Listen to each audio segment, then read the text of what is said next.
in your eyes, see the thorn twist in your side. I'll wait for you.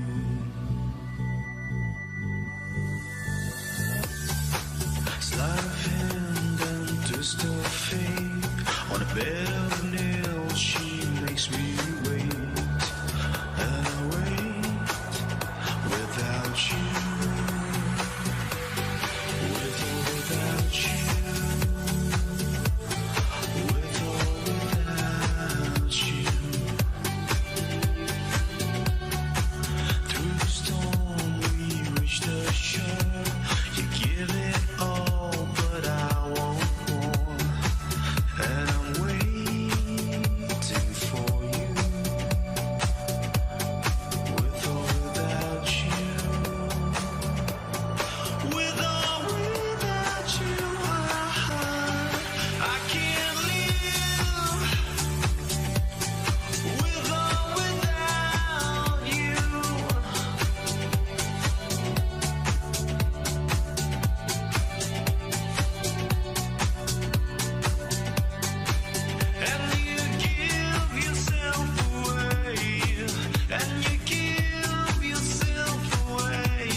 From north to South Africa, from Bamako to Nairobi, from Accra to Mogadishu. Bringing you all the political, economic, cultural and social news from Africa for a better insight into an ever-changing continent. Across Africa, presented by Georgia Calvin-Smith on France 24 and France24.com.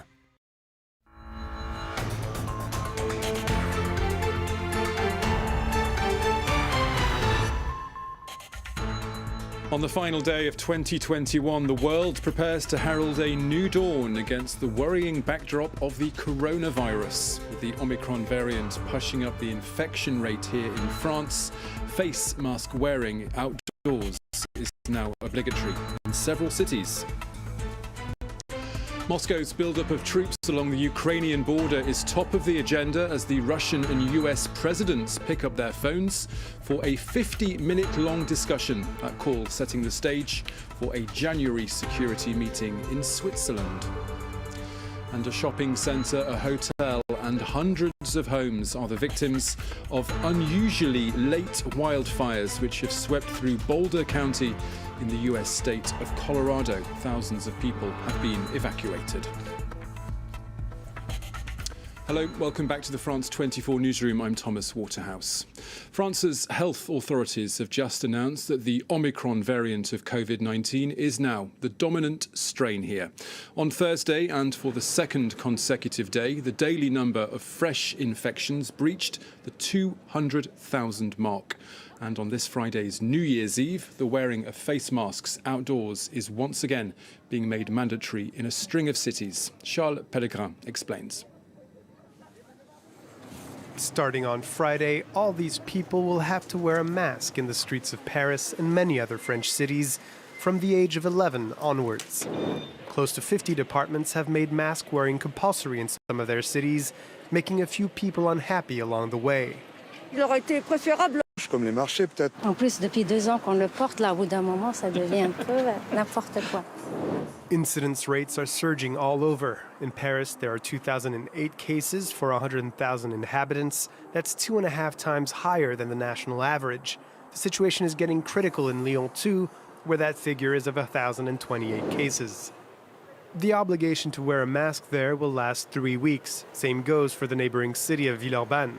Some medical experts don't believe the move will make a huge difference. L'extrême majorité de contamination se passe à l'intérieur, dans de huis clos peu ventilés, comme les bars et les restaurants. In the Alpine town of Chambéry, masks have been required since Christmas. A similar order had already shown its usefulness in previous COVID waves. On retrouve des niveaux de novembre 2020 et ces niveaux-là avaient commandé à l'époque le port du masque et quelques jours après, on avait pu noter une décroissance du nombre de cas positifs. Hoping for similar results, police conducted checks this Thursday. Le masque est obligatoire au centre-ville. Those caught without one will pay €135. Now, as more and more friends, family, colleagues and neighbours become infected, the demand for coronavirus tests in France has skyrocketed. Laurent Bechtecker reports. This Parisian pharmacy has been packed with customers all day. A majority are here to get tested for COVID-19 before meeting their friends and family for New Year's Eve. Je m'inquiète un peu de la 5e vague, donc je préfère venir histoire d'être sûr. Comme on se retrouve avec la famille, on va pas ramener un truc du boulot et contaminer tout le monde, quoi. Last week, a record 7 million COVID-19 tests were performed across France. In this medical lab, staff have been working overtime as the nation rushes to get tested. Depuis une semaine, nous avons triplé notre nombre de PCR. Nous étions à peu près à plus de 100, nous sommes à plus de 300. Voilà. All across France, pharmacies, labs, but also hospitals are feeling the effects of the fifth wave and of the Omicron variant. In this intensive care unit, there are only 2 beds left for COVID patients, while several others had to be transferred to a nearby hospital. All non-essential surgeries have also been put on hold, and healthcare workers are struggling to cope. Les infections flambent et les gens arrivent, ils arrivent par paquets aux urgences. Et la logistique est difficile à régler parce qu'il ne faut pas que les gens se contaminent, donc il ne faut pas qu'on les fasse attendre, mais il ne faut pas qu'on les mélange. Rising infection levels and increased demand for tests have largely been attributed to the emergence of Omicron, a highly contagious variant, yet one which initial studies suggest could be milder than previous mutations. The South African presidency has meanwhile issued a statement concerning its coronavirus outbreak. In the country where the Omicron variant was first detected in late November, officials say the latest and 4th wave of infections there has likely passed its peak and without any major increase in fatalities.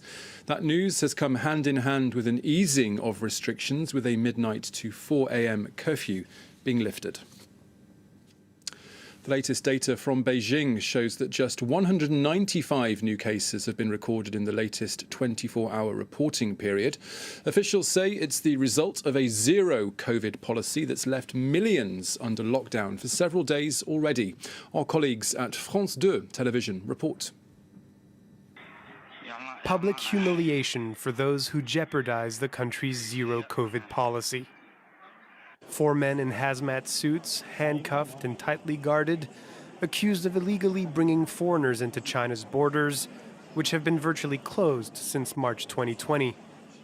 Local police hung placards from their necks with their name and picture and paraded them through town. State media criticized these scenes, saying the practice has been banned since the 1980s, but the pandemic has made draconian measures commonplace in China. Xi'an has seen its 13 million inhabitants placed in lockdown for a week, with food delivered to each household every 3 days. Not enough for some, who then turn to social media.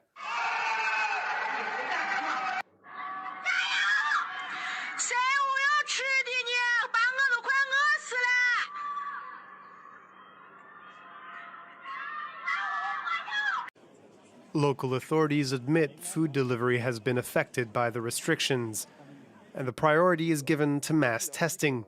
160,000 people mobilized and a huge new testing center built. 2组可以达到25万挂。按照10比1的混检的模式的话，我们每天的筛查人员可以达到。The result, a number of daily cases only a fraction of what can be found in other countries. On Thursday, just 224 people tested positive in the mainland. When it comes to COVID in China, the end justifies the means. In other world news, the Kremlin has described it as a telephone call that's created a, quote, good backdrop for further discussions. The Russian and US presidents picked up their respective handsets on Thursday for nearly an hour's worth of talks, with Moscow's recent military build-up along the border with Ukraine their key topic of conversation. Joe Biden said further sanctions would be imposed if Russia should ever invade, but Vladimir Putin warned that such sanctions would be a grave mistake. Earlier, I spoke to Felix Light from the Moscow Times, and this was his take on that telephone call. To be quite honest, it's a little bit hard to discern sort of the nature of this. Certainly what we've seen from both sides is, a common spectacle in recent weeks of them basically trying to sort of stress the positives of what went on. You know, we've seen Putin or the Russian deputy foreign minister speaking on behalf of Putin, saying that the talks were positive and saying that, there's more progress to be made in January when the two sides meet again in Geneva. So I think the two sides are clearly invested in the idea of that the relationship is good and that it's improving and that there's at least some kind of possibility to make progress in these talks. But I think as well at the same time, it's very important to remember quite how far apart the two positions are. There were sort of two potential sort of timelines going forward that were elaborated by the Biden side, as we understand. There's of course, if Russia decides to attack Ukraine, there will be vicious sanctions. We are led to believe from the US side. If not, then there is the possibility of broader cooperation. But I think this really illustrates quite how far apart the two sides are. There is very little sort of shared common ground on the Ukraine issue. The Russian side stressed that they'd reached some kind of agreement on the US agreeing not to place defensive weapons in Ukraine. The US said that agreement was just a pre-existing policy that was restated last night. So I think despite the sort of friendly noises and the pledges for more cooperation ahead of the next meeting in Switzerland, I think there's still a very, very large political, a very, very large geopolitical gulf between the two sides. And we'll definitely be following this story very, very closely to see how this sort of crisis plays out in the next weeks and months. A state of emergency has been declared in the US state of Colorado, where wildfires are burning bright in Boulder County to the north of Denver, and in particular in the neighbouring towns of Superior and Louisville. Thousands of people have been ordered to leave their homes there, with one first responder and 6 residents injured so far. Peter O'Brien has the details. It's not at all what this season should look like in Boulder County. Wildfires have destroyed hundreds of buildings, while tens of thousands of people have evacuated the towns of Louisville and Superior, northwest of Denver. Queues formed on the suburban roads as people rushed to get out. I would imagine this is what a nuclear attack would look like. I feel so badly for the people in the homes back there. It's awful. This is the first time I've really been involved in anything like this, and I'll tell you, it is really scary. Exceptionally dry conditions combined with high shifting winds meant the fire was fast-moving and unpredictable. Several of the blazes were caused by downed power lines, and gusts meant that fires leapt to unexpected places like this apartment block. Boulder County officials said that in some areas, firefighters had to retreat.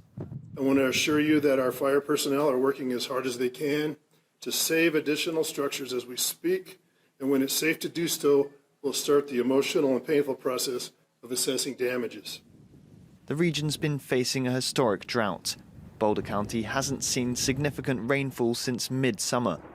Mercifully, the National Weather Service predicts up to a foot of snow could fall on New Year's Eve. Getting an education is becoming increasingly problematic for many children across Libya. That's because of a chronic shortage of the necessary textbooks and because lots of families simply can't afford to buy pens and paper. Customers in this Benghazi store are rushing to print textbooks for their children.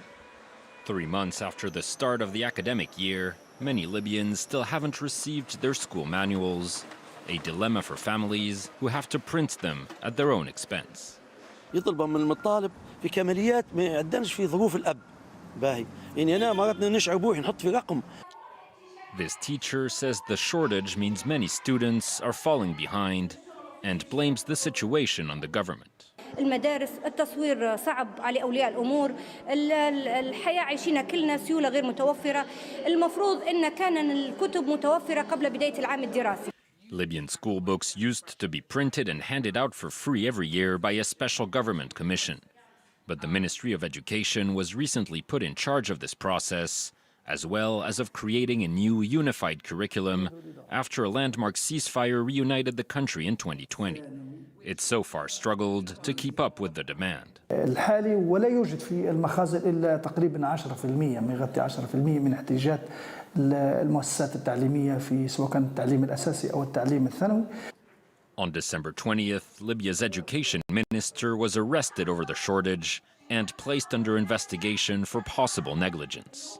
A ministerial cabinet created to tackle the issue now says some 34 million textbooks are currently being printed and that it will begin distributing them in January. And on this final day of December, you might think that France should be shivering in a bleak midwinter, but in certain pockets the sun has been shining bright and picnics have surprisingly been held on beaches. Sharon Gaffney has more. Blue skies over the Atlantic as locals and visitors enjoy a slice of spring in the heart of winter. Several regions in central and southwestern France are registering record temperatures for the month of December, at least 10 to 13 degrees higher than normal. Cette douceur, ça rappelle quelle période de l'année? Bah, l'été, hein, carrément. Hein. Ouais. Franchement, à part la température de l'eau, la température de l'air, c'est l'été. Hein.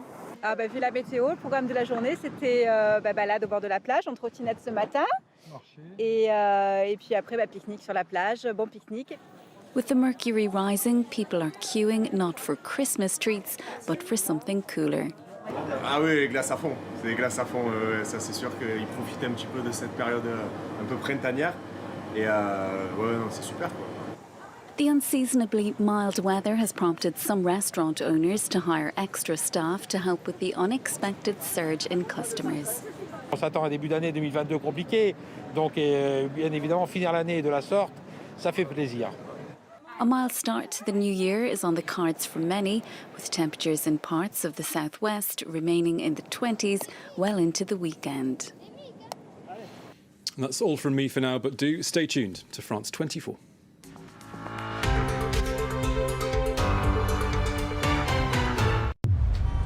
The 2021 Australian of the Year is Grace Tame. All survivors of child sexual abuse, this is for us. The global death toll from COVID has now eclipsed the 2 million mark. We're going to walk down to the Capitol. Towards the Capitol! And we're going to cheer on our brave senators and congressmen and women. And we're probably not going to be cheering so much for some of them. I, Joseph Robinette Biden Jr., do solemnly swear that I will faithfully execute the office of President of the United States. Office of President of the United States. Former President Donald Trump tonight declared not guilty of the impeachment charge he incited insurrection at the Capitol on January 6th.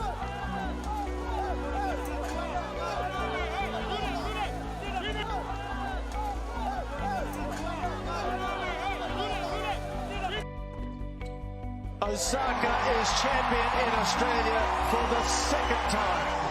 Nirvana for Novak is 9 Australian Open titles. New South Wales is in the grip of a record-breaking and life-threatening weather emergency. Numerous towns along the mid-north coast are underwater. I woke up mid-rape, essentially. an explosive allegation that throws the spotlight once again on the culture inside Parliament House.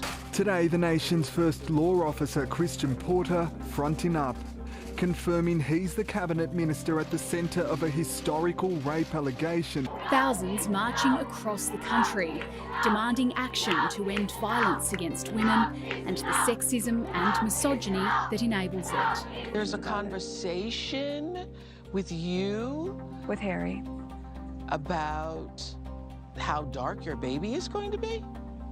potentially, and what that would mean or look like.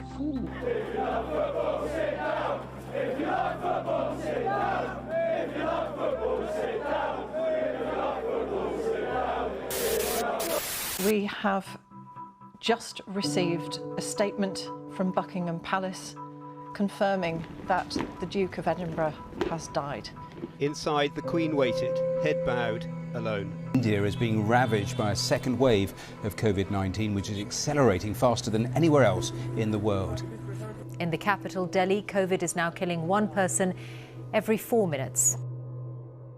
Israel carried out hundreds of airstrikes into Gaza on Wednesday as Hamas and other Palestinian militants fired multiple rockets over the border at Tel Aviv and Beersheba. Minneapolis police officer Derek Chauvin sentenced to 22.5 years in prison for the murder of George Floyd.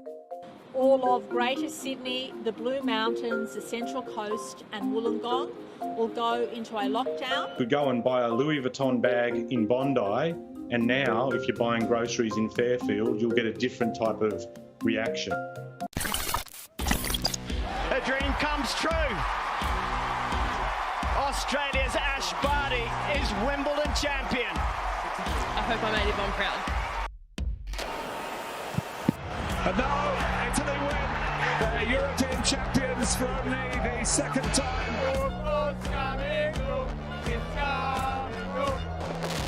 It's going crazy. Oh my goodness. Yeah, I say put mental health first, because if you don't, then you're not going to enjoy your sport and you're not going to succeed as much as you want to. So it's okay sometimes to even sit out the big competitions, to focus on yourself, because it shows how strong of a competitor and person that you really are. The Taliban is in control of Afghanistan. The country's president has fled, and Western countries are scrambling to get people out.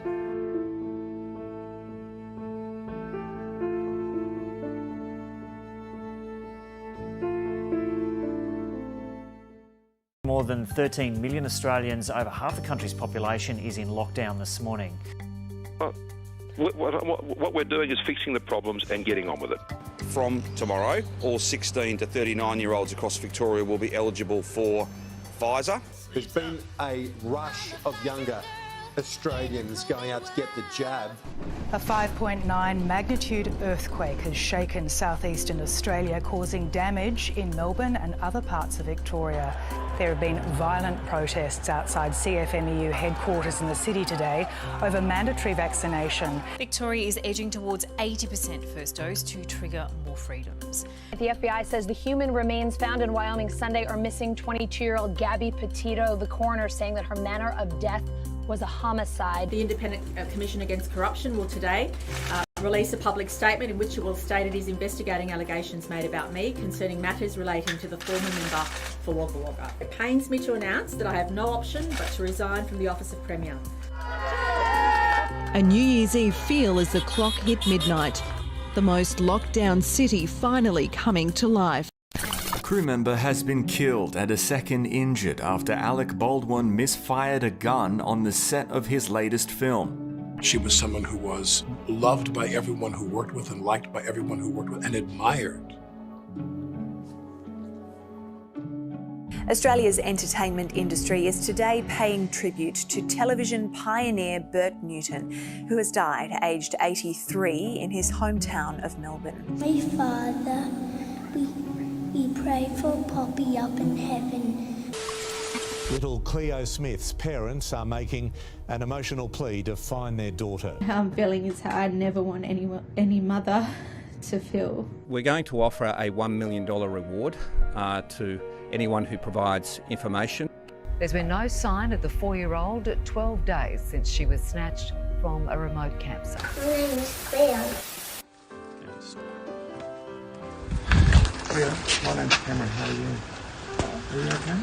We're going to take you to see your mummy and daddy, okay?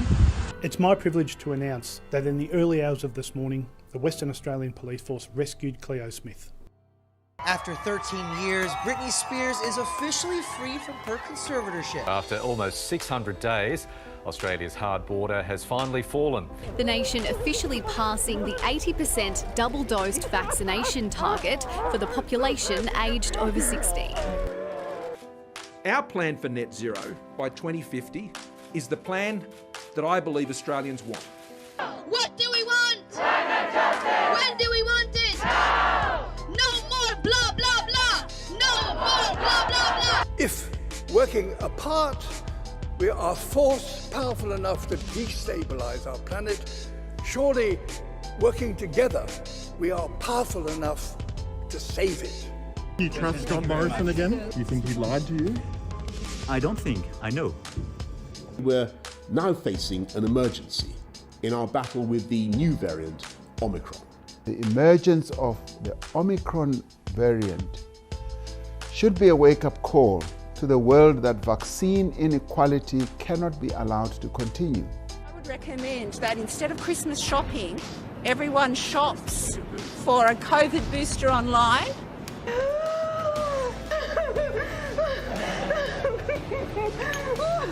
I haven't seen her for like 2 years. I'm really happy that she's finally back.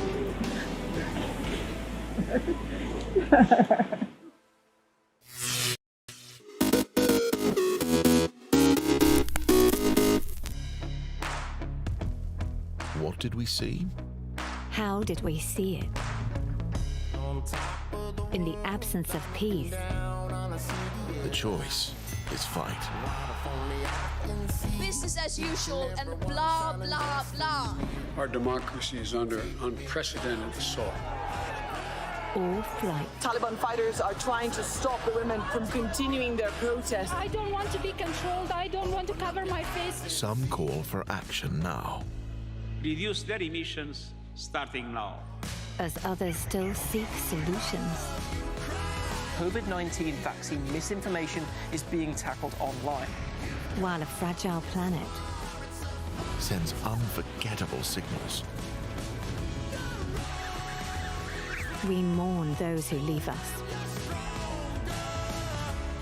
And we welcome new arrivals. As some doors reopen, Let me show you around town. others slam shut. Poland do not want migrants to be let in. This is a huge concern for the European Union. As some find it hard to leave. Dankeschön. Others can't get in. What did we see? We saw it all. It's the desire to be disruptive. Some things are on the up, and some things go down. But the world carries on. And we continue with colour, Le Festival de Cannes, with life, with pride, with joy, with curiosity. to boldly go again. We saw it all. And we saw it from every angle. Euronews. All views.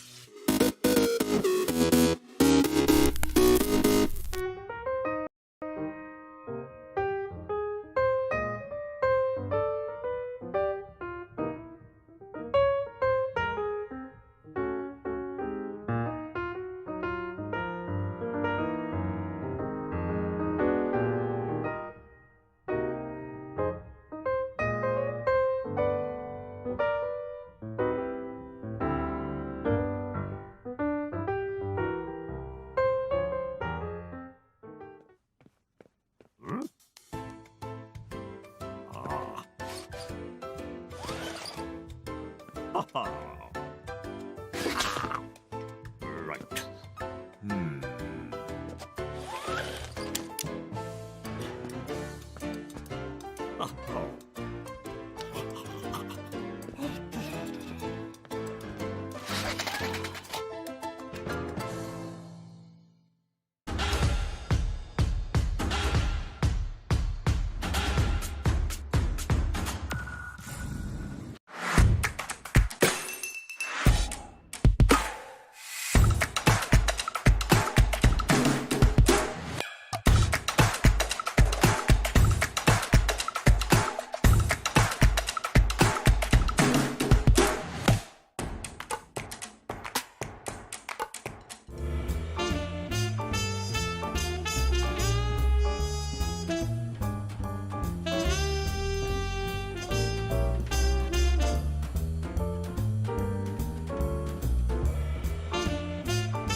It's tough trying on bathing suits. The mirrors and the lighting always have something to do with it. It's the most daunting experience. I never feel confident in a bikini. It wasn't until probably after I had kids I started to feel more self-conscious than I ever have. I feel like, why did I eat all the chocolate in the year and why did I have all the pasta? I think along the way women have a journey of self-consciousness. Right now is the best opportunity for everyone to embrace themselves and just love themselves.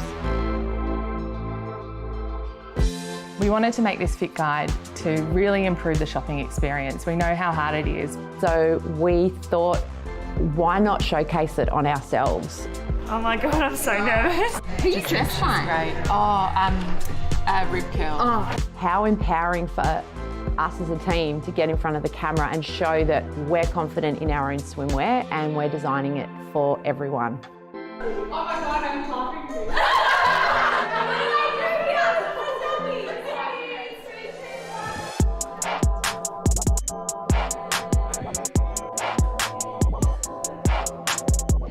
Being a global brand, we've got, customers with all different shapes and sizes as the world is. So the fit guide, it's super important to make sure that the consumer has a clear visibility on our products, the quality and the fit that is the best for them to live the search.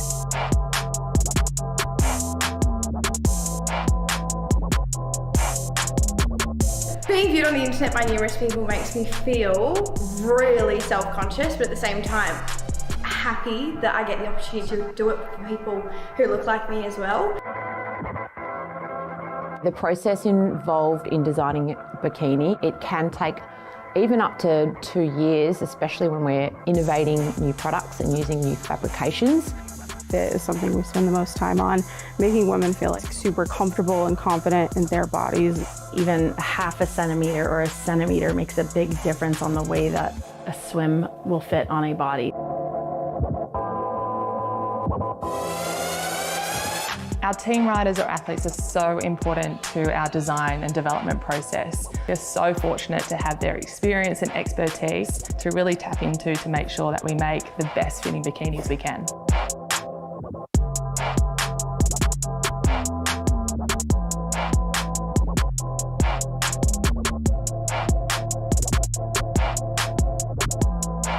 When you go to the ocean and you see how many women now are so confident on the board, we really want to be a part of that, to give all this confidence with the bikini to the women.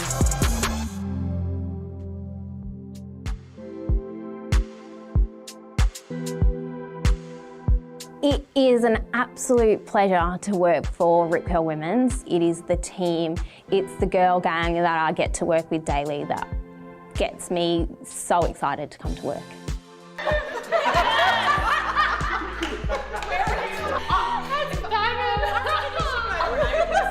It's an incredible crew, and we live for the beach life, for the surf life. No matter who you are, if you're a beach goer, if you're a surfer, we do cater for you. We want to be about showing an accessible, a diverse and inclusive brand. We know we're not 100% of the way there yet, but what's important is that we know the pathway forward. And we can invite all the women around the world to live the search with us.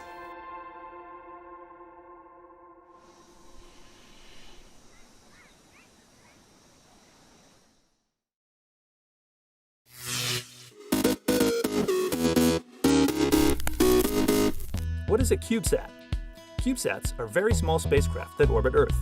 As you might guess, a CubeSat is shaped like a cube, about 4 inches wide, long, and deep. That's called 1 unit, or 1U, small enough to hold in your hand and very light, around 3 pounds. And like building blocks, units can be combined to make bigger CubeSats by stacking them into 2, 3, or even 6 units. Once in space, CubeSats can open up all kinds of tools: solar panels for power, communications antennas, telescopes, and more. CubeSats are great because they let schools, universities, and other teams launch their very own missions, and who knows what they'll discover. CubeSats are also made from standard, low-cost parts that are easy to get and tested for launch safety. Some NASA launches carry spacecraft that don't take up all of the space on their rockets, which leaves plenty of room for tiny CubeSats. Build a CubeSat, catch a rocket ride, and you become a space explorer.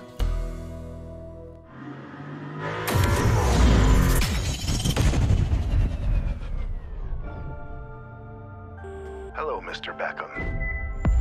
Your new car is ready. As requested, it's been delivered on the 7th floor. Have a great evening.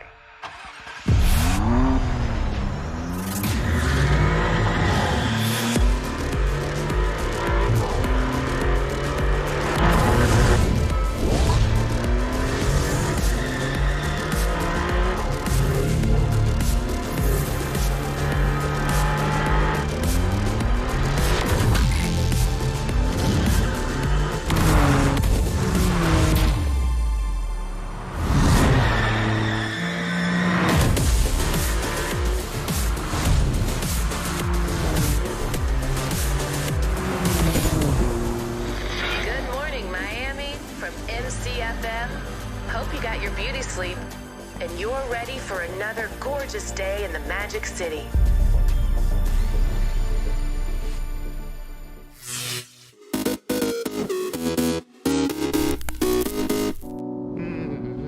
...2021. For entrepreneurs, it was a year of more change and new challenges.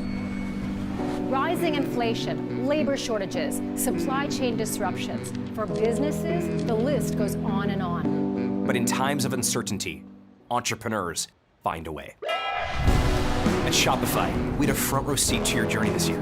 So let me tell you, you showed us. You showed us you're never too old or too young to follow your dreams. Thank you all for coming. The bakery is officially open. That even when facing adversity, you had the courage to take the leap and make your first sale. I just made my first sale! And that entrepreneurship doesn't have a specific look or come from a specific place. It's a fire that burns deep inside you. You showed us that when you dream big, big things happen.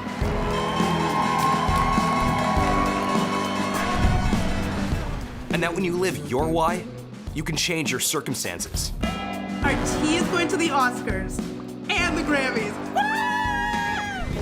Your community. Two sisters create 14,000 jobs across India. Or even the world. If there's anything that makes you live life full out, it's being an entrepreneur. Now, no one can predict what the next year will bring, but here's what we do know. Shopify will support you every step of the way.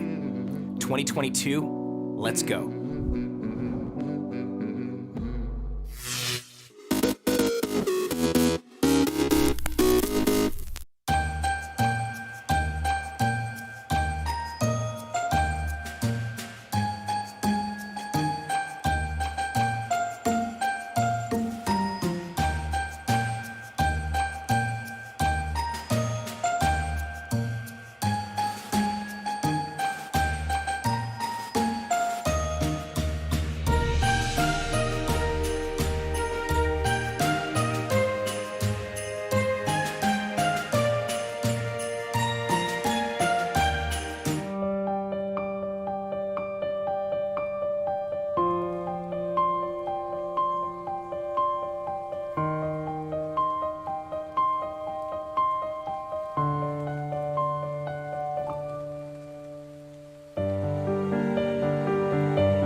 December 31st, 1879. Inventor Thomas Edison gives the first public demonstration of his electric incandescent light bulb at his laboratory in Menlo Park, New Jersey. 1961. The United States winds down the Marshall Plan after distributing more than $12 billion in foreign aid to European countries following World War II. 1937. I ate his liver with some fava beans and a nice Chianti. Actor Anthony Hopkins, whose intense characters on stage and screen include Hannibal Lecter in The Silence of the Lambs, is born in Wales. 1905. Don't bring around a cloud to rain on my parade. Broadway composer Jules Stein is born in London. Among his works, Funny Girl and Gentlemen Prefer Blondes. And 1948.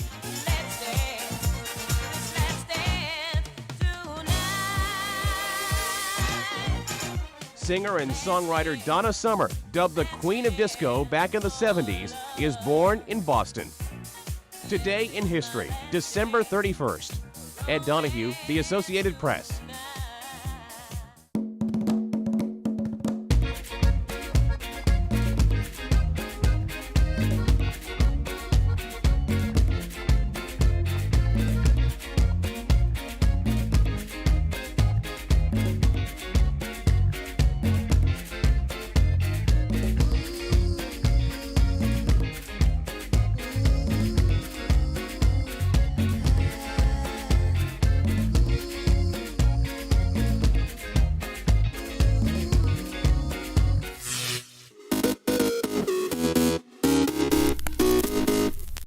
The battle to control the entertainment pipe into your living room just got a bit more interesting. Microsoft's Xbox announcing some landmark news today as it moves into the media business. It's time for a new generation of Xbox! And now, Microsoft wants to appeal to more than just gamers. It can also control your TV and cable box and everything from your movies to video conferencing on Skype to doing all kinds of things. Casual gaming, television, social, music, and video. The game console will transform into a next-generation entertainment hub For both gamers and non-gamers alike. What if I told you that going forward, our competition is not going to be Sony and Nintendo, but television and media? Oh, God. There's a new contender in the video game wars. Xbox is going to be the future. Truly the future of video games. Xbox. Taking over the living room. Limitless, connected digital entertainment. You guys never understood. The company is going to face fierce competition. Sniper! It's a ticking time bomb. Makes me very nervous to actually play this for you. Xbox getting a major overhaul. A bold vision for the future of gaming.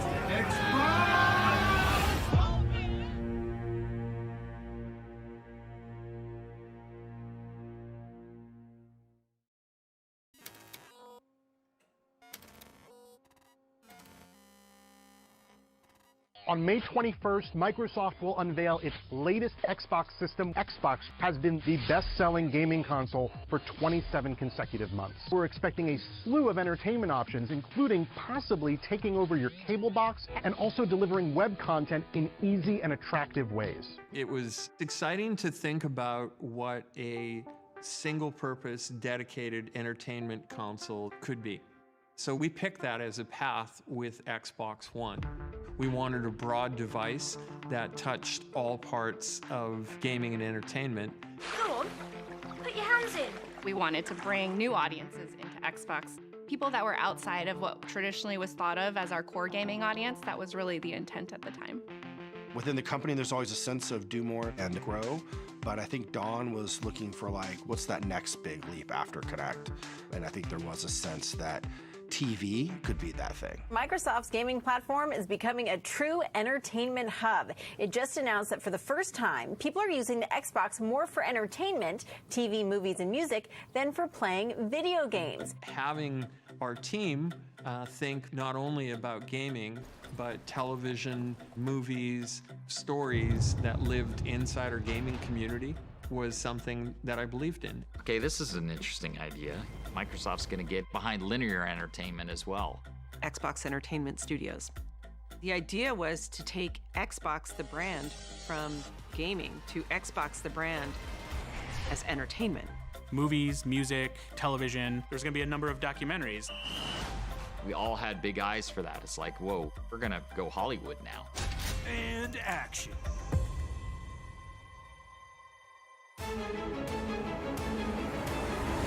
After years in development, Microsoft's next-generation console was finally ready to be unveiled at a media event codenamed Newcastle.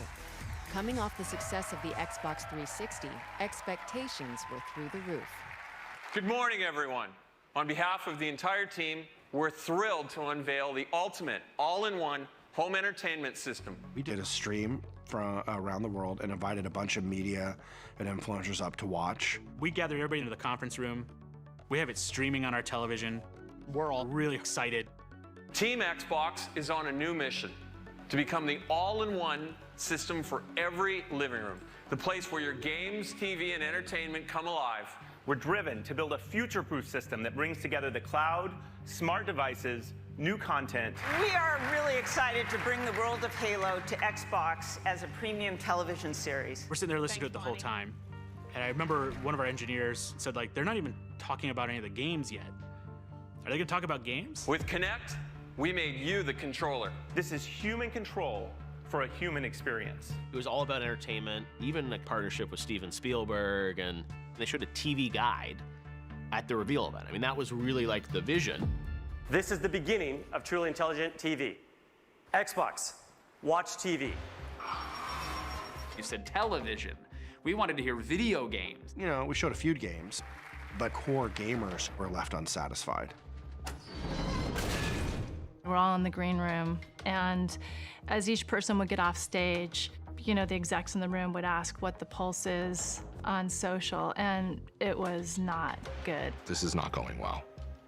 This is not going well at all. I am really, really disappointed. I think I'm gonna go into mourning now. That's how I feel about you, Xbox One. There were hypercuts released minutes after the initial unveiling of the Xbox. Watch TV. TV. TV remote. TV. TV. TV. TV. Television. Television. Television. TV. TV. Television. Television. Television. That was not the right way to unveil the next generation of gaming.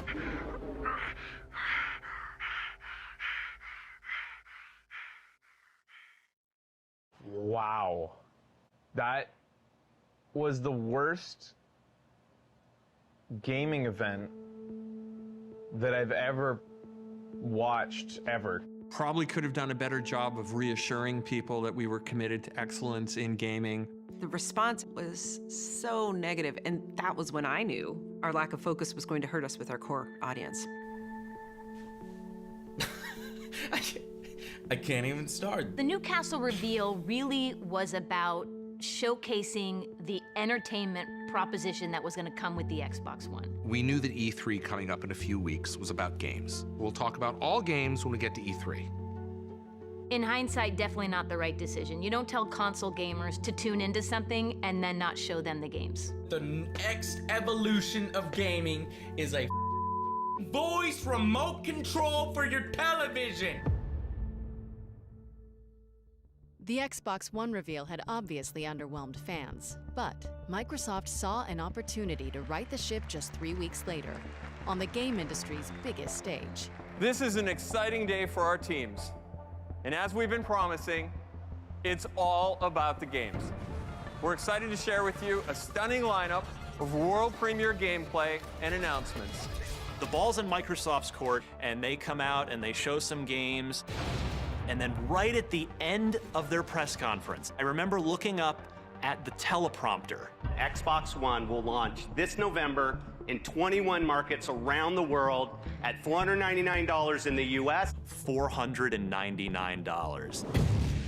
At the time, the ideal price point was $399. Anything that over $399, you're in for a real struggle.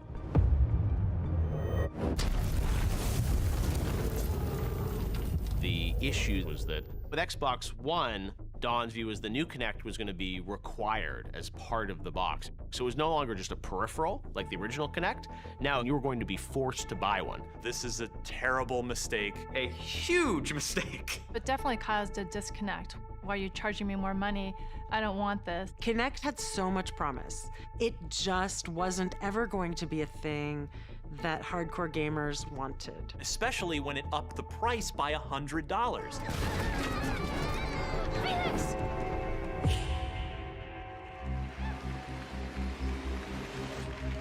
And then, later that day, Sony announces the price of the PlayStation 4. I'm very proud to announce that PlayStation 4 will be available at $399. We were surprised by the $100 difference. You know, then it's like, that's a pretty big headwind to come back from. You have essentially the same hardware, but one device is $100 cheaper. Cool, I'm gonna go with that one. And that's where they lost. 360 set us up for being the best box for developers, the best box for core gamers. And we then flipped it around and said, this isn't a dev box, this isn't a core gaming box, this is an entertainment device. People didn't know what to think, they were just confused. You know, they wanted to push into this digital future. The idea was all connected all the time. The console would have to be able to check in with Microsoft servers or else the games wouldn't work. Your content is available and it's stored in the cloud. There were going to be benefits to this, but Microsoft did a bad job of messaging those benefits. You don't always have to be connected, but for a lot of things like multiplayer gaming, for streaming content from the internet, you're going to need an internet connection. That's the world we live in. One of the biggest points of confusion was how the new, always online device complicated the selling, trading, and gamers' biggest concern, sharing of games. We knew the digital age and era was coming. We knew it. The original concept was you were going to have to be connected to play your games. You're going to play your games on your Xbox One. Here's a disc. Load it in, and you were going to have to get a license for that disc. But you had to be online to buy the license. So it was a great way to not have people do big downloads, but here's the disc and just pass it around. That's it. Simple as that. Well, that wasn't clear. Seems like every single outlet got a slightly different statement on used games. Yep. You can't share games between friends. You don't own the game you're buying. Yeah. Don't pretend like you own this thing that you just paid for. And then stuff got really ugly.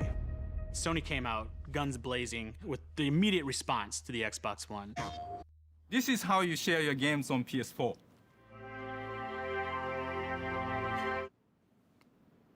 Thanks. One person just hands another person a disc, because you weren't going to be able to do that with this always online Xbox One. Your game is your game, you own it, you can sell it, you can trade it in. That was, that was brutal.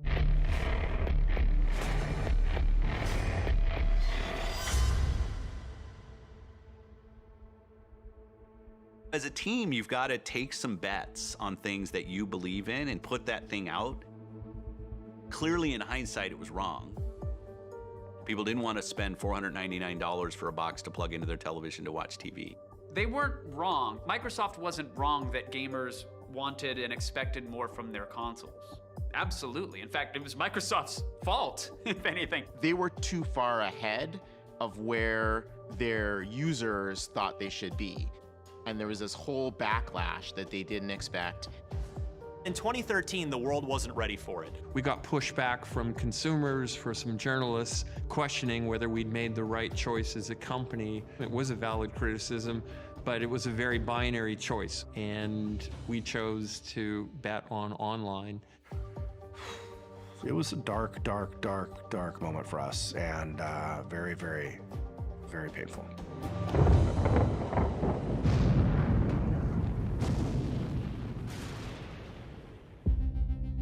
News raced around the tech blogs Monday that the man behind Microsoft's future console, the Xbox One, is leaving the company.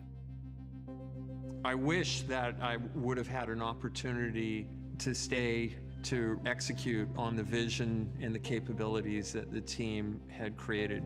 But I ended up in the summertime announcing that I was going to be leaving. I just remember getting an email from Steve Ballmer that essentially said, Don Matrick has left, I think we all just sort of looked at each other and were like, okay, so what happens now? There was no fear, no failure. But the rules have changed.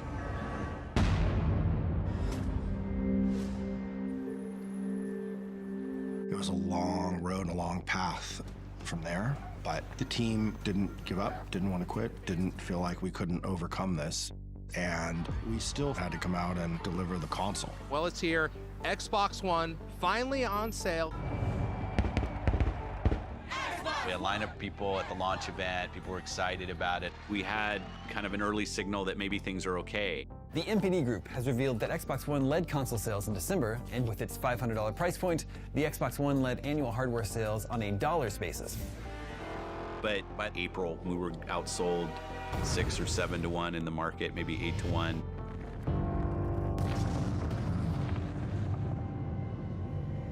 This was really bad, like catastrophic bad. The reality is, when you have moments like this, the future of the brand is at stake. You question whether or not you're gonna be here in 5 years. It's never a given that you're gonna get to make another generation of a console. Brands die every day. No one's playing on an Atari anymore. Like, nobody is playing on a Sega Genesis. We felt like our future was at stake. I think Microsoft learned the hard way. If you take your eye off the ball, and if you don't put gamers and games at the center of your ambitions, it's going to come back and bite you. Our fans had lost faith. It's collapsing. How do we re-earn the trust of customers? One thing that was very clear, more of the same was not going to work. Today, Microsoft has announced that Microsoft Studios Corporate Vice President Phil Spencer is the new head of Xbox. Let's talk about your new role. What are you going to be doing? The emergency glass was shattered, and Phil was pulled out and put in to right the Xbox ship that was sinking. He was there early days, studied under Ed Fries, so he knew exactly what made the original Xbox work. He was a gamer, but he was also a longtime Microsoft guy, so he's sort of the perfect hybrid. He is a proxy for gamers. They believe in Phil. I play lots of games with Phil on weekends and evenings, and he's always thinking about the player first. Having someone lead the platform who comes from that place. It was a big turning point for us. We needed somebody that could lead us, that we trusted. We cared about the team. I had no training in running a team of that size or the platform team or the hardware team. So I knew that it would be a challenge. One of the things that was really hard about the Xbox One launch was Phil had more than a broken business. He had a broken culture. There were people who would literally come up to me in tears. Who had killed themselves to try to get a product into market. The product did not make gamers happy. So I knew we had to get the team on board. We have to believe in why we're here. The first thing that Phil did was he went after culture. I wanted to try to continue to see Xbox be an important brand in gaming, but it's not just about me. As a leader, you realize that if we can't empower our great people to do great things, that we should give up. I knew that this effort would take the entire team, and it was going to be incredibly hard. Under Phil's leadership, and with a green light from Microsoft, the Xbox team launched a plan to pull back from the edge of console obscurity. Xbox had a lot of plates to spin. They had to gain the trust of developers, they had to make a statement with the gamers, reverse all the messaging that they made, and that's not a switch that you flip overnight. That can take years. Years. I don't think there was a question around where I wanted to focus. We know that day one customer every year has to be the gamer. You expand from that gaming audience out. With Phil being in charge, it sort of cemented putting a game face back on Xbox. Marty, big news today. Yeah, bombshell. Microsoft announced that a connectless Xbox One is coming June 9th for $399. Yeah. One of the decisions that we had made is that we were going to offer Xbox One without Kinect and lower the price by $100. This is what everyone wanted. Xbox Entertainment Studios, which is better known as the TV division, has been shut down. Shutting down Xbox Entertainment Studios was really just trade-offs we had to make. All of the investments that you're making in that entertainment, the movies, the TV shows and things, are gonna come at the expense of making the same investments in games. And we still had more games we needed to make. Microsoft has announced a new platform for independent developers looking to bring their games to Xbox One. Game content is the thing that's going to drive our success as much as anything else that we do. We needed external independent developers to be successful on our platform. Independent developers have fundamentally changed the way we play games this generation. The smartest move that Microsoft made was they took Chris Charla, who was a developer, and said, we're going to allow self-publishing, and this is the guy who's going to really help that. Players don't care if it's from a big company or a single person. They just want to play fun games. And our job as a platform holder is to make that happen. This is a guy who was a developer, a smart guy. He understands the community. He's been there himself. He was great in that role. Major League Baseball publishes a baseball game through the ID at Xbox program. Fortnite from Epic came through the ID at Xbox program. We have the ability to get, our small, cool little ideas up on the big screen. It's just an amazing experience that none of us really saw coming. Back when Microsoft said Phil's going to be in charge, our faith went way up that things were going to change, and then right away they did. And then when Microsoft showed that they were making these moves, you were like, this has all the opportunities to really go the right way. But the gamers were still upset. And you're like, well, look, it's a big ship, but the changes they just made, give them a chance. While lowering the price of Xbox One and reprioritizing developers were major steps towards getting back into the good graces of gamers, a desire to enlist an entirely new generation of players inspired Xbox to go somewhere it had never been before. Let's go to a place where everything is made of blocks, where the only limit is your imagination. The team said how many kids have their first experience with any video game with mom or dad's cell phone in the back seat playing Minecraft. The company best known for Windows and word processors will pay $2.5 billion for Swedish game developer Mojang. That is the company behind the wildly successful, ever popular Minecraft game. No, they're gonna mess it up. Right after the acquisition, all of the public perception when you read about it in the press was that evil Microsoft was going to come ruin Minecraft. Can Microsoft keep its hands off Minecraft and just keep that pure experience? There was an assumption, again, that old console war thinking that Microsoft would pull it off of any platforms that weren't Windows or Xbox. And there certainly could have been a decision that, look, we just paid a bunch of money for this game. We needed to go help Xbox. So from now on, the only place you're going to be able to play Minecraft is on Xbox. There's got to be something bigger going on here. But I'm grateful that Phil Spencer understood that what we had was a cultural phenomenon, and what we had acquired almost as much as a game was the community that came with it. Go, Red Star, go! Come on, Red Star! Come on! The world is changing, and the idea that limiting the places where people can experience your games is not always right. Whether you're playing on an Xbox, PlayStation, an Android, iOS device, our goal is to continue to evolve and innovate with Minecraft across all those platforms. The decision to make Minecraft accessible across all platforms surprised the industry. But Xbox had something on the horizon that would upend it. Wondering what's going on, eh? Wonderful. Let's get started. With all of the things that we're trying to go do, creating Game Pass was a decision that was going to be disruptive to the industry.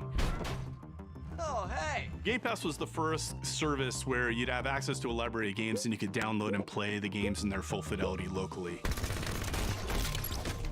We heard from people who said buying multiple $70 games is actually just economically not possible. And people wanted to play across devices. With Game Pass, you now have a shared library with your friends, and you can just decide to say, hey, let's go jump on and play this. What we learned as part of it was kind of not necessarily something we do at the beginning, but became this part of the journey, is it also created enormous value for publishers. Developers that might not have had the front row or front seat, they're in there, and they're on the same level as Halo. You know, when you're building a game, if you're not a known IP, it's really easy to get lost. The biggest thing about Game Pass is the amount of players. I can put a game into Game Pass, and 10 million players can show up the next day who might not have decided to plunk down $60 for my game. It lowers the barrier to entry. It makes it easier for you to experiment and choose. The people that subscribe actually play more games. It's just like flick, flick, flick. Oh yeah, I'll play this one for a while. And now you see other companies considering and moving in faster to the Game Pass model. Game Pass is probably the future of how we distribute games.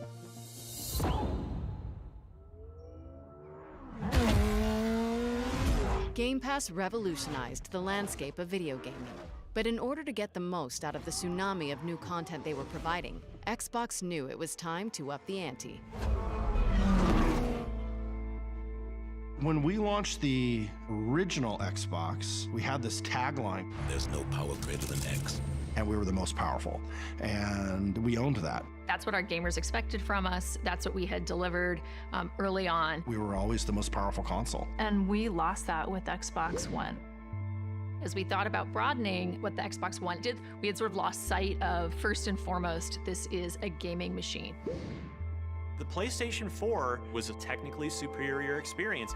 You know, one friend tells his friends, hey, it's better on PlayStation 4, you should play it over there, and that just spreads. You know, if we were a car company, we always made the fastest car, and that's what was where our brand was. But for us to get back to what we were always about, we needed a console that would be more powerful than any other console. It was about reclaiming the horsepower narrative. So Phil delivered Project Scorpio, which they called the Xbox One X. We went back to our roots of being the most powerful console ever built. More power, more pixels, more frame rate. It was all about core gaming goodness. True 4K gaming. They engineered the world's most powerful console. They win back a lot of gamer trust with that. This monster was almost like the rebirth of the Xbox brand. To continue to make sure there is no power greater than X as we thought about the future. The most powerful console is a thing of beauty. I think the big thing for me is just games. How do we deliver the best games to people? Yeah, the games that our players love. We said, you know, content is critical. And one of the best ways to get the best games is to invest in studios. That's what we like to see. But making games is hard, it's complicated. It's about, hey, can a group of people actually effectively create something together? We have to be really thoughtful and mindful about respecting the culture and the heritage of the studio, but also infusing, you know, kind of the power of Microsoft. There's no magic formula for that. You know, I think that's more of an art than a science. One of the biggest missteps that we learned from in the past was Lionhead. We had already published Fable 1, and it was a hit. People loved it. The beauty of that game, it was basically like a moving stained glass window. People wanted more, and so we bought Lionhead. Those were good years. The game was great. Just everything came together. But after Fable 2, Connect came along, and the Fable-Connect marriage just never really took.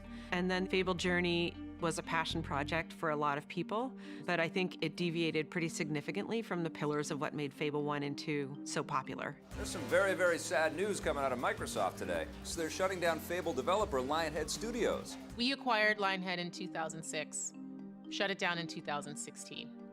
A couple years later, we reflected back on that experience. What did we learn? How do we not repeat our same mistakes?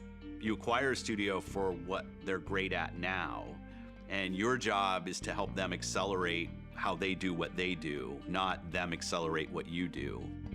I wish Lionhead were still a viable studio. It is only when you fall that you learn whether you can When we launched Xbox One X in 2017, We knew studio acquisitions were going to be huge for us. The studios we had were creating amazing games, but we wanted to have more. And the challenges that we went through with Lionhead taught us what to do this time. Welcome to E3 2018. So with the many failures of the Xbox One, they're a distant second to Sony. But to their credit, they had been doing everything right. The potential is there at E3 2018 to regain that foothold in the upcoming next generation. We know that exclusive games from our Microsoft studios are what originally turned so many of us into Xbox fans. The first and greatest instance of us showcasing what we do for players is what we do with our studios. Phil, he took out the credit card, went on a shopping spree, bought some amazing companies, started promising games. I'm excited to welcome Undead Labs to Microsoft Studios.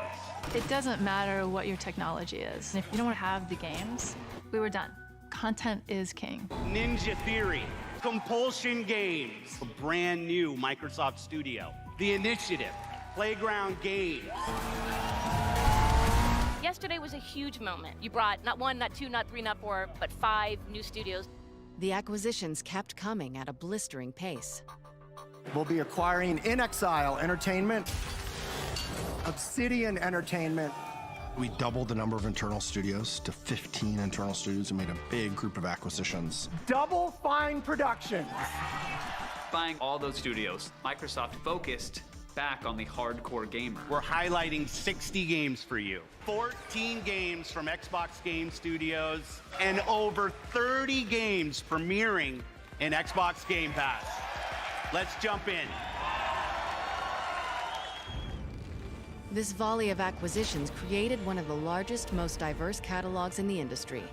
But Microsoft had its eye on one more target, and it was a big one.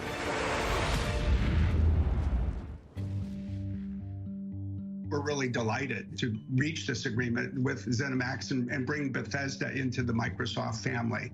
The move adds 8 more studios to Xbox's first-party portfolio, including Bethesda Game Studios, id Software, Arcane, Machine Games, Tango Gameworks, and more.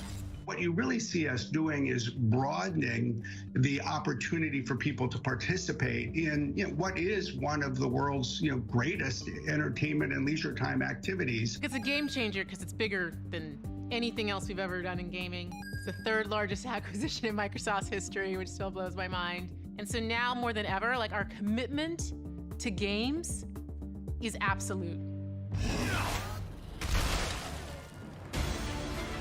Microsoft's commitment to keeping fans on their toes was also absolute. Good evening, everyone. Welcome to the Game Awards 2019. I'm Jeff Keighley. World premieres are a big part of this show, and you guys have a lot of expectations on the internet for things. There are lots of rumors, lots of leaks. It's pretty rare, I think, nowadays that any new tech doesn't leak and nobody knows that it's coming. And then sometimes there's surprises that come out of nowhere. Enjoy this. Let's suppose that you were able every night to dream any dream you wanted to dream. A lot of dreams. And that you could have the power. I don't think anybody saw it coming. It was something completely unexpected. Whoa, is this Elden Ring? Even the video was deliberately designed, talking about Power Your Dreams and the visuals of that. Let's have a surprise. BioShock? And then, wait a minute, what was that? Wait, what?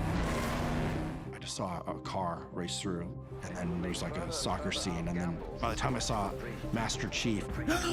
That's Halo! Halo. That's what I want. And finally, you would dream where you are now. Seeing the streamers that were streaming and their reactions, that element of surprise is so magical and so powerful. That's that. Oh, the Scarlet! Oh, yeah! Xbox! This is not the new Xbox console. Wait, this is not the new Xbox console. What? They're showing their new box? What the heck? For 18 years and 3 generations, We've designed Xbox consoles to power your dreams. Oh, my boy. You dog.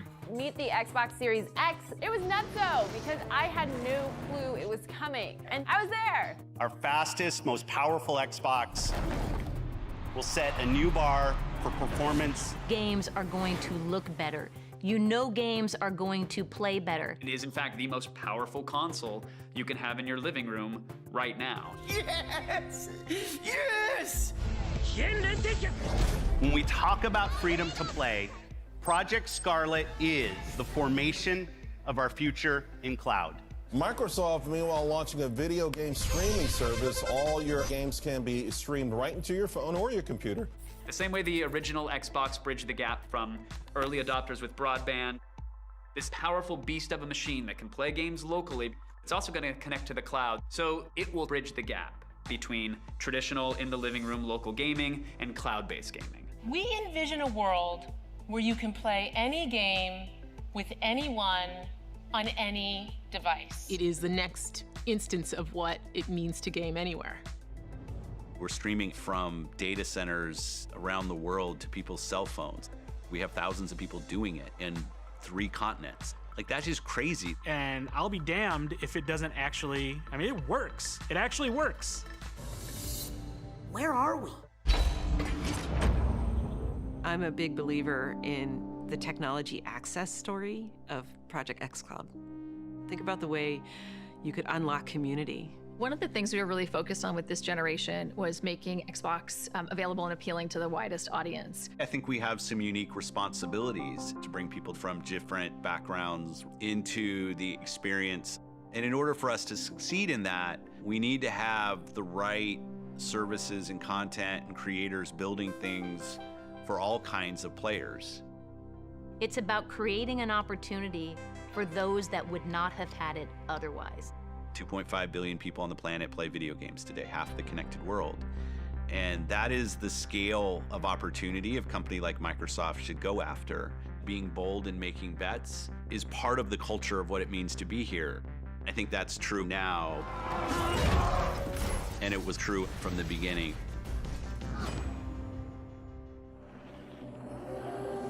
Where are we going? Back to where it all began.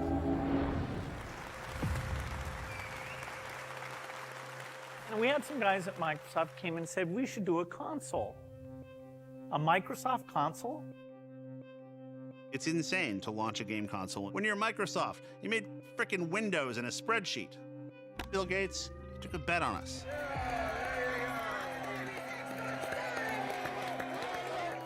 Being able to do something very different and revolutionary was where you were getting our energy from. Are you ready? If you think about where we were 20 years ago, when I first moved into the games group, my dad was horrified because gaming wasn't a career and gaming was something that nobody did. One of the most incredible things is this turning point in how gaming is viewed. That evolution of people suddenly seeing the value of the community that comes with gaming. There's a fundamental change to the way we think about human interaction. There he is. We can have deep, meaningful relationships with people a world away that we've never met in person. 11 years of playing together. 11 years. We finally see each other. Even in recent history, throughout 2020, we saw that people recognized this as a way to have a social experience in a time when we had to be distanced. The pandemic got people to rethink how they think about video games. Children can sit and play Minecraft with friends and build and create something and connect. And at the core, that's what Xbox is about. As Xbox continues to grow, I think it's going to continue to shape the future of the gaming community. It goes beyond how many units they sold. It goes beyond which generation they won or were dominant in. I think a company like Microsoft, we should stand for something more than just what place we're in. And I want Xbox to be around forever. And I want to be able to look back on it and say, we really use this opportunity to shape culture. So I'm announcing the Xbox the future of console gaming, a whole new platform that all of you are going to take in directions that we can't even imagine. And the empowerment that comes out of this is going to be amazing. The power of X.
Wow.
Wel, daar sê julle, ons gaan vandag, klink my na van Starens toe.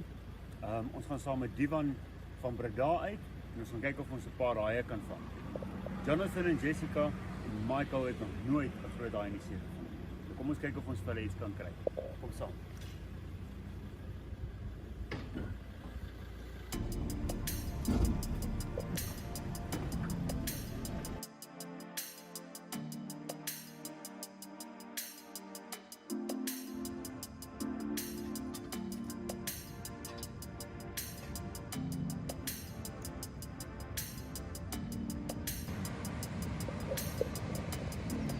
Staan nie saam met Divan van Breda. Divan, dis jou speelplek hier. Ja. Jy ken hierdie plek, jy vis hom baie. Wat gaan ons hier doen vandag? Ons gaan vandag teiken wat meeste mense wat my mark is, van oorsee af, almal van Frans af, Amerika, reg oor die land in Afrika, almal kom soek bronsies. Ja, daai ding trek lyn van jou katolla soos absoluut niks. Wat maak 'n bronsie spesiaal? Jy's dit.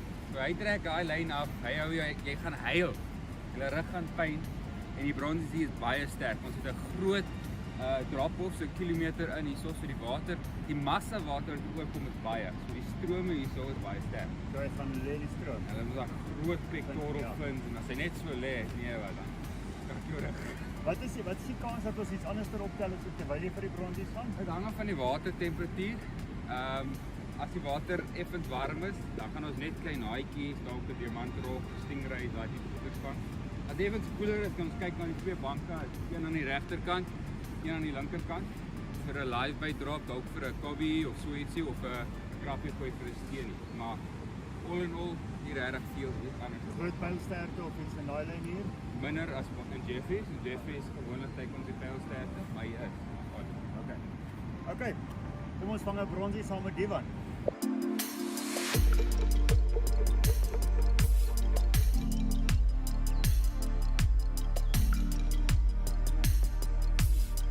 Ek vis altyd babelus hoeke.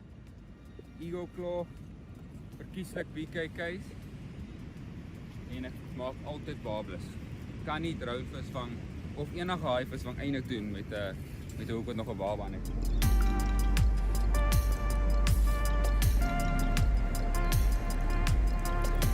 So nou as ek die drone gebruik, ek ken nou die plek waar ek hengel die laaste paar dae hier, maar ek kyk gewoonlik vir 'n rippie.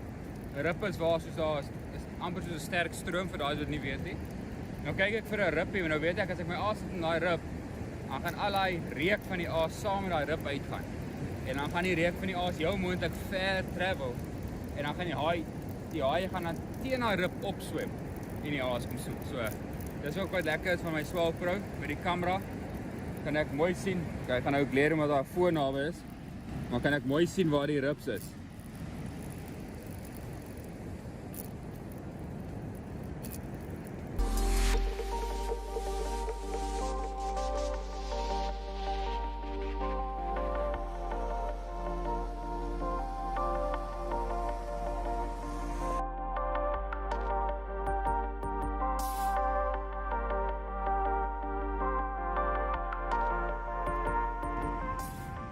Hy is nou 'n bietjie uitgeëet, maar dis 'n solid vis. Dit was nie 'n klein greitjie nie. 'n klein greitjie byt ongeveer in die helfte. Hierdie was definitief 'n bronsie trek. So hulle is hierso. Ons moet net nog geen konwins om weer te eet. So ons gaan nou 'n live bait try. Hier is ons live mullet. My go-to aas, een van my favorite aase. Enigiets in die see eet hom. So as jy hom drop aan enigiets kan jy hak so. Dis altyd 'n lekker ding. Nooit te weet wat jy gaan hakkie. So, dink 'n laaste koffietjie voor die aksie gaan begin. Wat Divan sê, hy sit die aase uit, vat dit redelik ver uit. Daar's 'n ripkarrent wat loop. So as die sandhaai en die ander aas nou daar binne lê, dan trek die geur nou so af met die stroom. En die bronsies kom op met die stroom. So dit vat so 'n tydjie vir die aas om te settle, bietjie die geur in te sit in die water. En dan begin hulle opkom. Nou die eerste een was nou hier gewees. En ons het 'n tyd gehad, maar hy het hom nou nie heeltemal geëet nie. So hulle proe nog. So ek dink die tyd begin nou reg raak, is op die oomblik hoogwater. En ons is op die regte tyd hier. Dis nou so 8uur. En ons die aase is uit. Dis reg, ons is opgewonde. Ek het nou die mallet geriek in 'n manier wat hy lekker lank lewendig bly. So hy's nêrens gepenetreer nie. Hy's net bo die oogies met 'n cable tie. En 'n stukkie spons vooraan om 'n bietjie die staal ligter te maak. En dis 'n vinnige groeiende vis. Jy mag 50 hou vir hulle 'n dag. So al is hy dalk lewendig en dit lyk bietjie inhumane. Hulle is maar so sardiens, jy weet, daar's baie van hulle en hulle sexually mature baie vroeg. So hulle lewe is their lifespan is very short.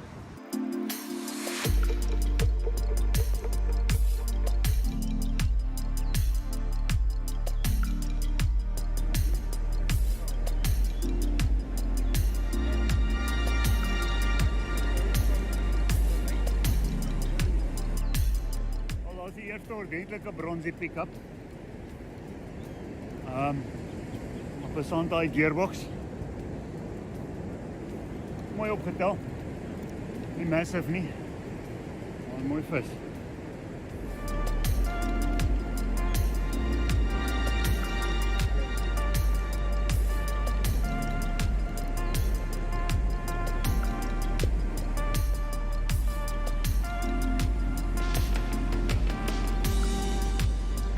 Had hy na agter gekom, hy's gehak.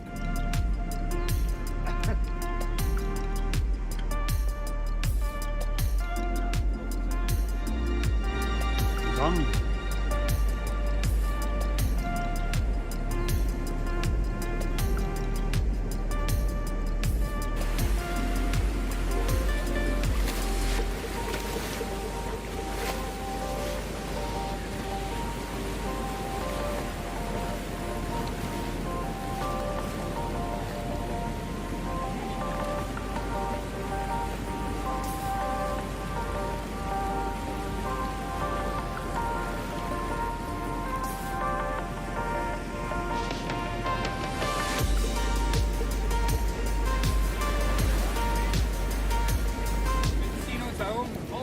By die water, dan kom jy altyd nou en dan kom maar 'n watertjie of 'n golf oor hom. Sodra daar nie water is nie, spring uit op die pectoral fins en ons gaan daai hoek uitkry.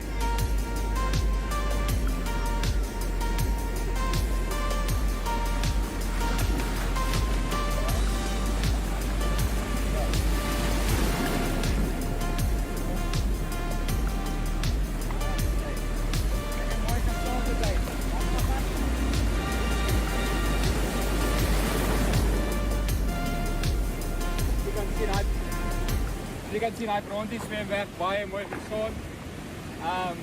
Weer is die cirkelhoek, de groot tackles, die fights die lang nie. Ons hou hom die hele tyd by die water en dit is 'n quick release. Well done. Well done. Minder as 'n uur vir 50 minute gespeel. Lekker sterk, want dit is 'n mannetjie. Mannetjies koop hy harde. Dit is lekker. Ek bly deur gehad. Nou die een wat agter die kamera staan is Jessica. So die volgende ene wat gaan is hare. Kry vir jou.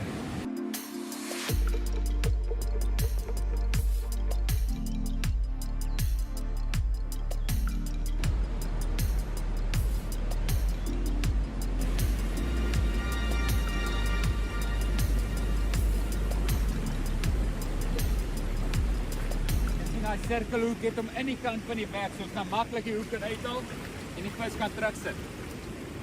Kyk op perfek in die kant. Wie kyk, beste hoek nie, maar kyk hoe maklik is daai hoek uit. Sy pragtige mooi visie.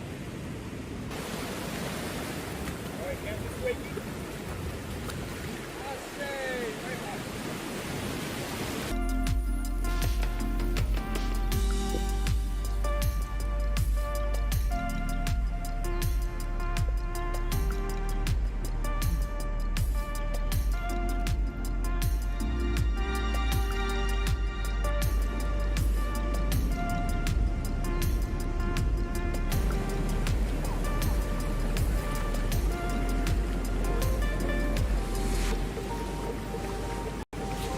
Verskil is hierdie. Vir Brunch het hy nie dit nie. Bietjie valler in kleur ook die grey. Brunch is obviously bietjie meer Brunch, maar die maklikste way om te tel is hierdie riffeltjie. Brunch het niks riffel.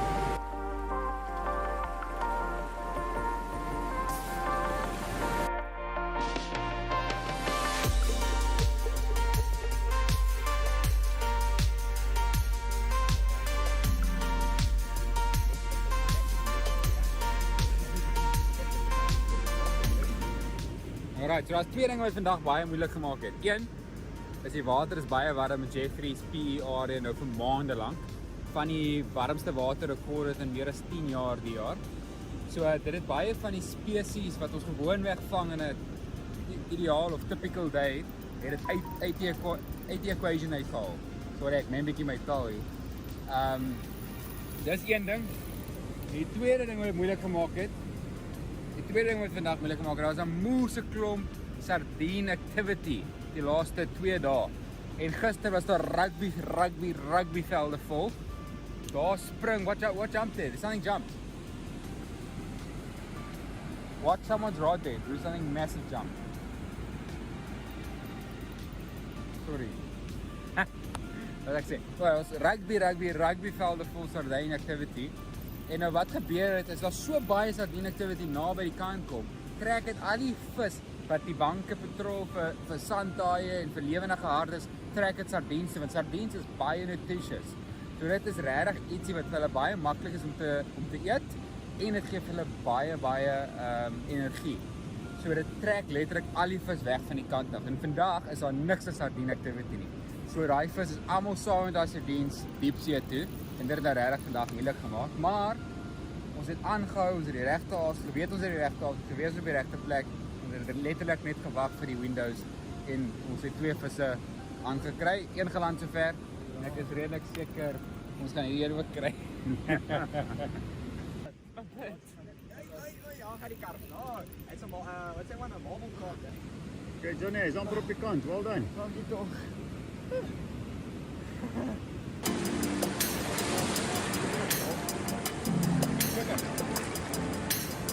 Ja. Right there. Ja. Right there. Beautiful. So dit is vandag by Kabeljous. Kondisies is weer ongelukkig nie te great nie. Maar ons gaan 'n plan maak. Dis 'n suidwind wat nou waai en enige mense wat weet van visvang met af hierdie kus is 'n giftige wind. Maar hy gaan bedaar later vanmiddag en die water is op pad om in te kom. So daar is ook 'n paar positiewe. So vis vir 'n groot reentjie. Ek verwag dalk 'n diamantrog of 2 en as ons lucky is, met dalk Werner sy swart baby van. Kom ons check. Okay, so ek hardloop net gou deur 'n strop wat ek so baie gebruik. Ek gebruik so 2.5 meter staal. Dis die sweet spot. Ek gebruik gewoonlik 'n 12-0 BKK monster circle. En obviously maak ek die hoeke heeltemal babeless. Vir daai mense wat nie weet nie, om die hoek te connect met die staal gebruik ek 'n snel knoop. Druk hom van die voorkant van die hoek af na die agterkant toe. Af met die shank. En dan wrap ek net die lang stukkie om 5 keer. En dan die belangrike deel is om hierdie van agteraf deur te druk. Baie belangrik.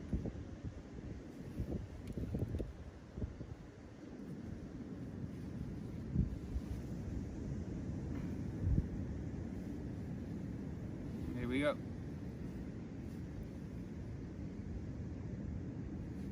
Met die swivel doen ek 'n gewone figure 8. So ek het 'n redelike lang tag end en ek wrap hom oor die staal en my vinger. So die lekker ding is jy wil hê jou vinger moet so half die staal in plek hou. Die tweede end moet half parallel loop met die ander staal. En dan wrap jy net die tag end om die vinger en die staal 3 keer. 2, 3, nou haal jy hom van jou vinger af, weer eens van agter af. Nou belangrik met hierdie knoop is, moet jy nou net styf trek nie. Vou hom uit. En as jy hom uitvou, dan moet jy ietsie soos dit kry. En dan, die ander belangrike ding is, trek hom eers styf. Moet hom nie aftrek nou nie, want dan gaan hy jou staal krinkel. So jy wil eers hierdie knoop styf trek. So, en nou half is wat ek wil hê moet wees. En dan gebruik ek my duim en my vinger net om af te gly. Dan gaan hy staal perfect by. Niks te krinkel nie. Voilà.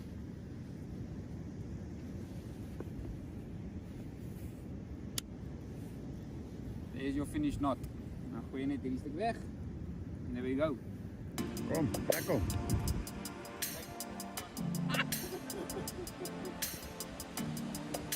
Mike, cowboys don't cry. Kees? Cowboys don't cry. Nie cowboy. Ek het in Kempton groot geword. Presies, jy kan die cowboys lesse gee.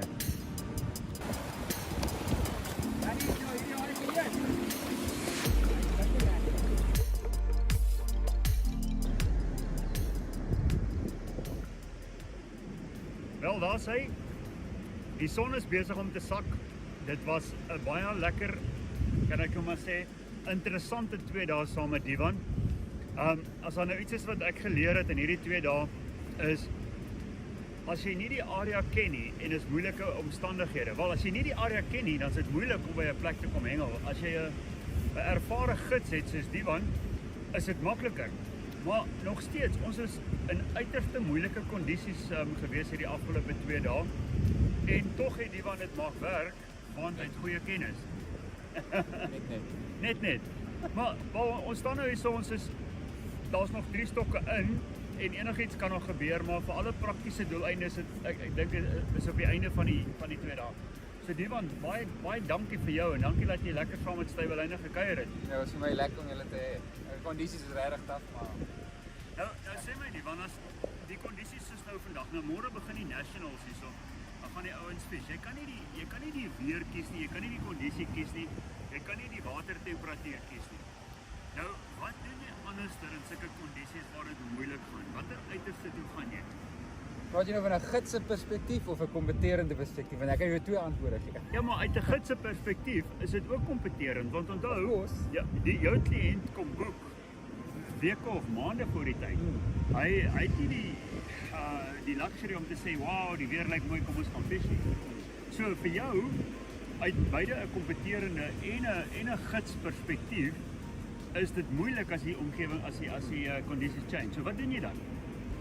Die belangrikste ding is om, as jy nou kompeterend is ook, is om jouself selfvertroue.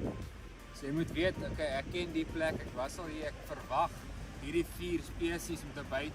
Ons water is nou baie warm, ons gesit met 'n suidewind en 'n laag lugdruk. So ek weet die 3 visse wat dalk sop eet in hierdie situasie is 'n diamantrog, dalk 'n reggie, jy weet daai tipe visse. So ek probeer juist daai visse vang. Ten minste vang met byt. Dis dieselfde as enige kompetisie.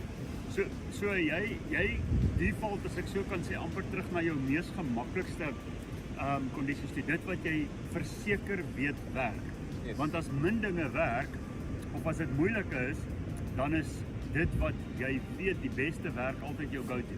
Ja. Back to basics. Maar soos ek gesê het met hierdie stok, ek sit altyd soos 'n bargain stok uit. Ja. Hou hom weg van die ander stokke. Fokus met twee rotate hier die hele tyd en jy probeer maar teiken wat jy dink gaan byt en dan sit jy altyd 'n stok aan die een kant wat ek like doen. Wat ek weet, okay, jy weet, as daar dalk is 'n prize visie verbykom, dan is ek gekeer en ek's reg vir hom ook. Dis soos 'n lotto stok.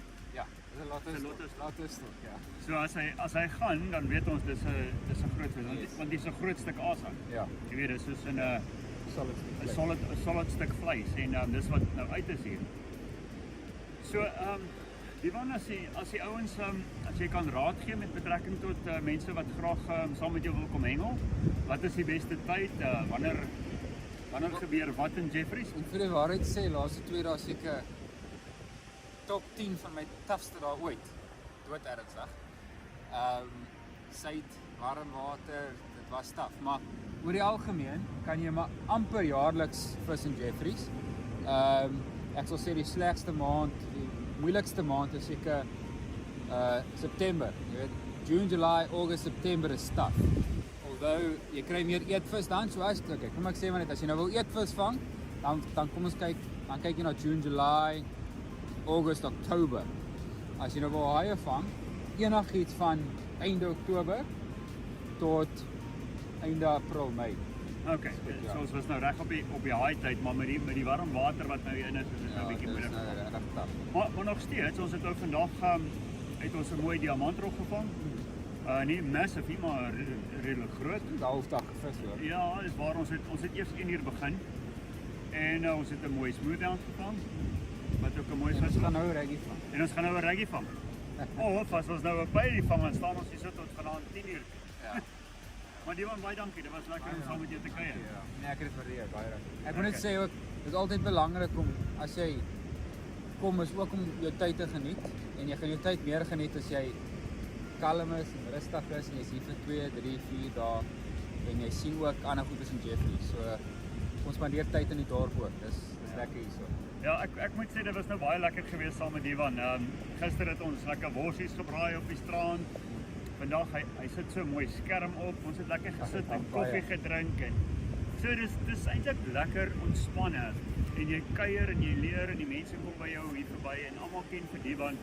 So jy leer baie mense ken hier. So dis nie net 'n sterk hengel ekspedisie nie, dis 'n lekker kuierdag. Dankie. Nou ja, as ons nie iets groots vang binne die volgende uur tot die son weg is nie, dan is dit die einde. En dankie dat julle dan saam met ons gekuier het. Ons sien vir julle weer. Cheers.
number you have dialed is not in service at this time. The number you have dialed has been changed.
Should old acquaintance be forgot and never brought to mind?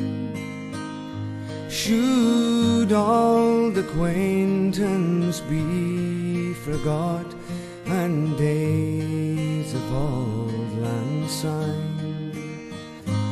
For old sign, my dear, for Auld Lang Syne.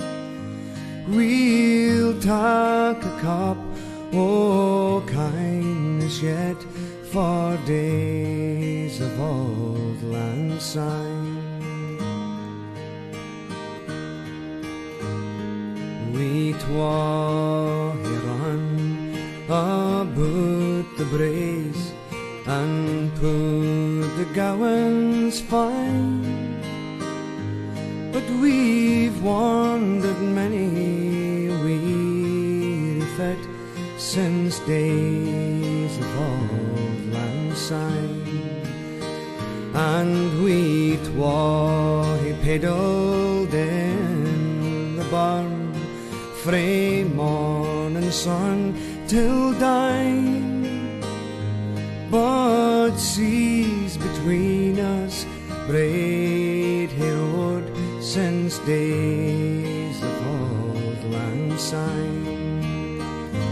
For Auld Lang Syne, my dear, for Auld Lang Syne, we'll take a cup o' kindness yet for days of Auld Lang Syne.